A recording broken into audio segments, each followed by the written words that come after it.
जय श्री कृष्ण मित्रों, आज हम श्रीमद् भागवत गीता के अनुसार राजर्षि अम्बरीश व वसुत मनु के पौत्र महाराज के कथा सुनेंगे, श्रवण करेंगे, जिसको सुनने मात्र से व्यक्ति को भागवत प्राप्ति हो जाती है।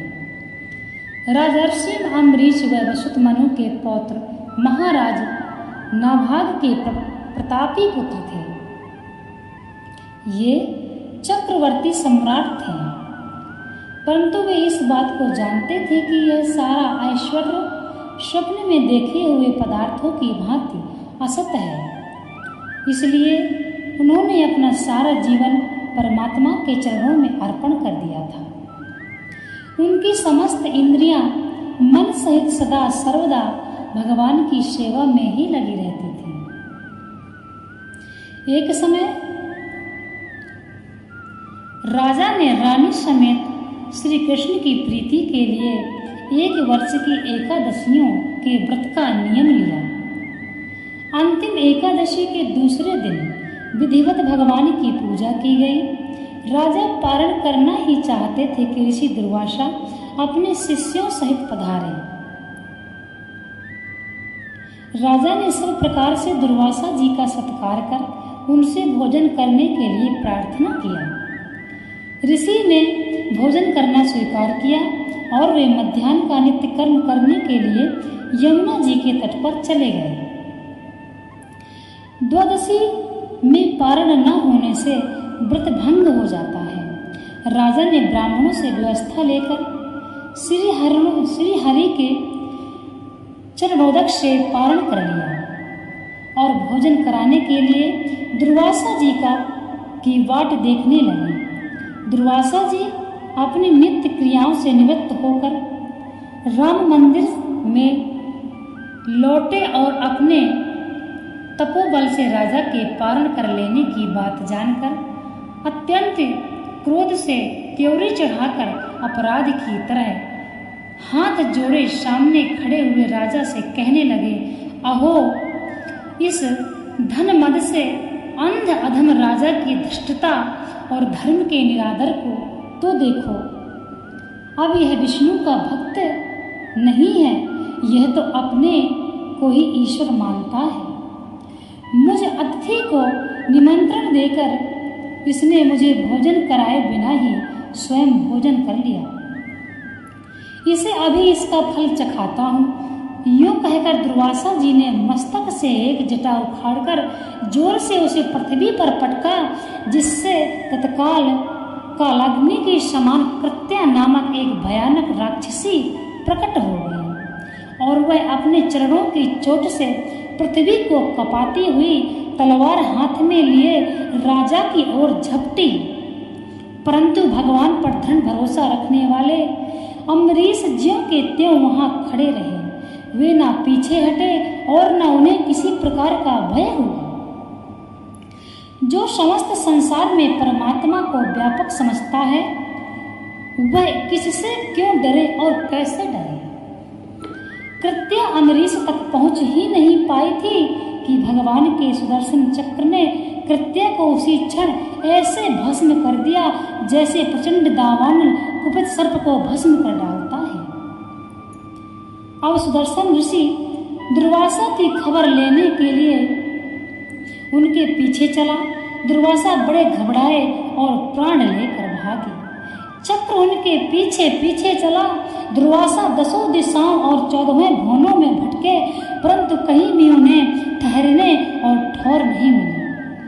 किसी ने भी उन्हें आश्रय और अभय दान नहीं दिया। अंत में बेचारे वैकुंठ में गए और भगवान विष्णु के चरणों में पड़कर गिड़गिड़ाते हुए बोले, हे प्रभु, मैंने आपके प्रभाव को न जानकर आपके भक्त का अपमान किया है। मुझे इस अपराध से छुड़ाइए। आपके नाम कीर्तन मात्र से ही नरक के जीव भी नरक के कष्टों से छूट जाते हैं। अतएव मेरा अपराध क्षमा कीजिए। भगवान ने कहा, हे ब्राह्मण, मैं भक्त के अधीन हूँ, स्वतंत्र नहीं हूँ। मुझे भक्तजन बड़े प्रिय हैं और मैं हृदय उनका पूर्ण अधिकार है। यानी भगवान के हृदय में भक्त का अधिकार होता है।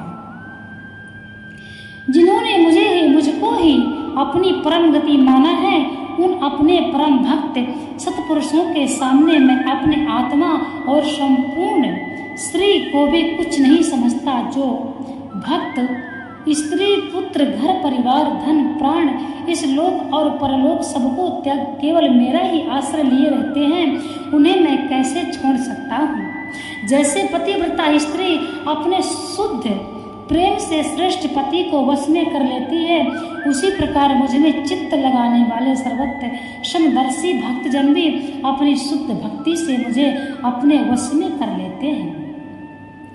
काल पाकर नष्ट होने वाले स्वर्गादि लोकों की तो गिनती ही क्या है। मेरी सेवा करने पर उन्हें जो 4 प्रकार की सामीप्य, स्वरूप और सायुज्य मुक्ति मिलती है, उसे भी वे ग्रहण नहीं करते। मेरे प्रेम के सामने वे सब कुछ तुच्छ समझते हैं। अंत में भगवान ने कहा, तुम्हें अपनी रक्षा करनी है तो ब्राह्मण तुम्हारा कल्याण हो। तुम उसी महाभाग राजा अम्बरीश के समीप जाओ और उससे जाकर के क्षमा मांगो, तभी तुमको शांति मिलेगी। भगवान की आज्ञा पाकर दुर्वासा जी लौटे चले गए। इधर भक्त शिरोमणि अम्बरीश की विचित्र अवस्था थी। जब से दुर्वासा जी के पीछे चक्र चला गया था, तभी से राजर्षि अम्बरीश ऋषि के संताप से संतप्त हो रहे थे। अम्बरीश जी ने मन में सोचा, ब्राह्मण भूखे गए हैं और मेरे ही कारण उन्हें मृत्यु भय से त्रस्त होकर इतना दौड़ना पड़ रहा है। इस अवस्था में मुझे भोजन करने का क्या अधिकार है।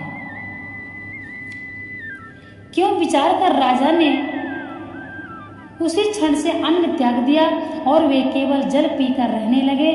दुर्वासा जी ने लौटकर आने पर पूरा 1 वर्ष बीत गया, परंतु अम्बरीश जी का व्रत नहीं टला। दुर्वासा जी आते ही राजा के चरण पकड़ लिए। राजा को बड़ा संकोच हुआ। उन्होंने बड़े विनय के साथ सुदर्शन चक्र की स्तुति करते हुए कहा, यदि मेरे मन में दुर्वासा जी के प्रति जरा सा भी द्वेष न हो और प्राणियों की आत्मा श्री भगवान मुझ पर प्रसन्न हो, तो आप शांत हो जाएं और ऋषि को संकट से मुक्त करें। सुदर्शन शांत हो गया। दुर्वासा जी भय रूपी अग्नि से जल रहे थे। अब वे स्वस्थ हुए और उनके चेहरे पर हर्ष और कृतज्ञता से चिन्ह स्पष्ट रूप से प्रकट हो गए। इसे सुख रहित और क्षणभंगुर शरीर को पाकर तू मेरा ही भजन कर। इस कथन का क्या अभिप्राय है? मनुष्य देह बहुत ही दुर्लभ है। यह बड़े पुण्य बल से और खास करके भगवान की कृपा से मिलता है और मिलता है केवल भगवत प्राप्ति के लिए ही। इस शरीर को पाकर जो भगवत प्राप्ति के लिए साधन करता है, उसी का मनुष्य जीवन सफल होता है।